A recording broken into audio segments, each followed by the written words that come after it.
Secret Service scrambling to take rogue Twitter employee down after what they secretly did to Trump. The commander-in-chief's personal Twitter account @RealDonaldTrump abruptly disappeared Thursday. Of course, this left his 41.7 million followers scrambling to figure out what had happened and why. When people tried to look at his account, a Twitter message said, "Sorry, that page doesn't exist." But the speculation ended after 11 long minutes when the president's account magically reappeared on the popular social media site. A White House spokeswoman did not immediately respond to any requests for comment about the shenanigans Twitter pulled with the president's account. Why does Twitter need a government?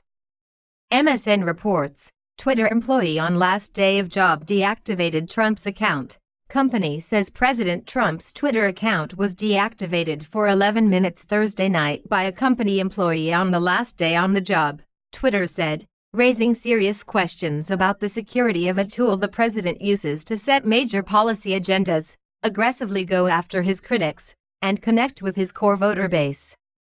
The company has suspended other high-profile accounts in the past for violating its terms and conditions. It has also faced questions over why it has not previously suspended President Trump's Twitter account for violating its terms of service, a decision it defended by saying that Trump's position means his messages meet a higher standard for newsworthiness. But there has not been a case where an employee has acted alone to take down the account of a well-known person, seemingly on their own. Such an event sparks deep and troubling questions about Twitter's processes for suspending accounts, particularly at a time when the social network is under scrutiny for the role it played in spreading Russian propaganda. Twitter initially posted a statement Thursday night saying Trump's account was inadvertently deactivated due to human error by a Twitter employee. For those few minutes, visitors to Trump's account were simply met with the message, "Sorry, that page doesn't exist." Subscribe to the Post-Most newsletter. Today's most popular stories on the Washington Post. The account was down for 11 minutes, and has since been restored, the statement read. "We are continuing to investigate and are taking steps to prevent this from happening again." But then 2 hours later, Twitter updated its statement saying that an investigation showed the deactivation was done by a Twitter customer support employee who did this on the employee's last day. Twitter said it would be conducting a full internal review. Trump has used the account since March 2009. He has tweeted more than 36,000 times and has 41.7 million followers. Trump has spoken publicly about his reliance on Twitter before. In an interview with Maria Bartiromo of Fox Business Network last month, Trump credited his use of social media as among the reasons he was elected. "You have to keep people interested also," he said. You have to keep people interested." Twitter also serves as among Trump's main tools for deflecting criticisms and attacks. In the same interview, Trump said that when somebody says something about me, I am able to go bing, bing, bing, and I take care of it. Trump conceded that those close to him try to steer him away from social media. But he insists on tweeting spelling errors included as a weapon against fake news. Trump's account may have been inadvertently deactivated Thursday, but Twitter has also had to defend its decision not to take down particular presidential tweets. In a 6-tweet thread in September, Trump issues what some took as a threat directed at North Korea.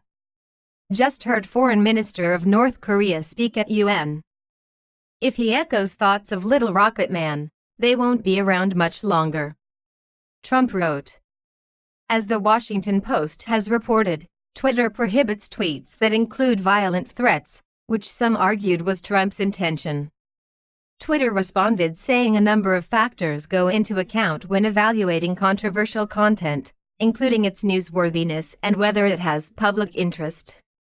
Those tweets confronting North Korea followed other instances where critics called for Trump's account to be more closely controlled, such as when he tweeted an edited video of himself beating somebody up, the victim's face replaced by a CNN logo. Then there are the accounts that Twitter has chosen to suspend. Last month, The actress Rose McGowan took to Twitter to challenge Ben Affleck on his claim that he knew nothing of Harvey Weinstein's decades-long history of sexual assault and violence toward women. "You lie," McGowan wrote in one tweet.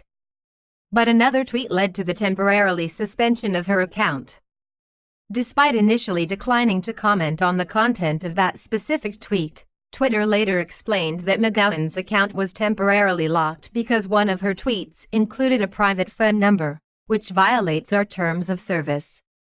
On Thursday alone, Trump used his account to congratulate the Houston Astros for winning the World Series, call on Congress to terminate the diversity visa lottery, and announce the nomination of Jerome Powell as the next chair of the Federal Reserve. Trump was back tweeting at 8:05 p.m., praising the day's great tax cut rollout. "The lobbyists are storming Capitol Hill, but the Republicans will hold strong and do what is right for America." Twitter has fast become Trump's favorite method of communicating with the public and fighting back against his foes on both sides of the aisle, in the Washington swamp and in the left-wing media machine. Of course, because of this deletion, the left was very happy, because we all know how much they despise freedom of speech that they don't agree with. Can anyone here imagine the outrage if former President Barack Hussein Obama's Twitter account had been deleted? The left wing would be calling racism and trying to stage a riot outside the Twitter offices. The president later tweeted that his revitalized Twitter account had been taken down for 11 minutes by a rogue employee. Social media isn't social media anymore. It's just media. And sadly, because of this, the leftists who run Facebook and Twitter have taken it upon themselves to shape what people think, just like the mainstream media has been doing for the past 60+ years. So they pick and choose who stays and who goes. What we need today is a real social media platform. We need one where you as an individual are the one who chooses what you see and who you want to interact with, instead of the platform picking sides. Just as long as you don't threaten anyone, you can say whatever you pretty much want. More of a live and let live approach. Please share if you agree we need a new social media platform.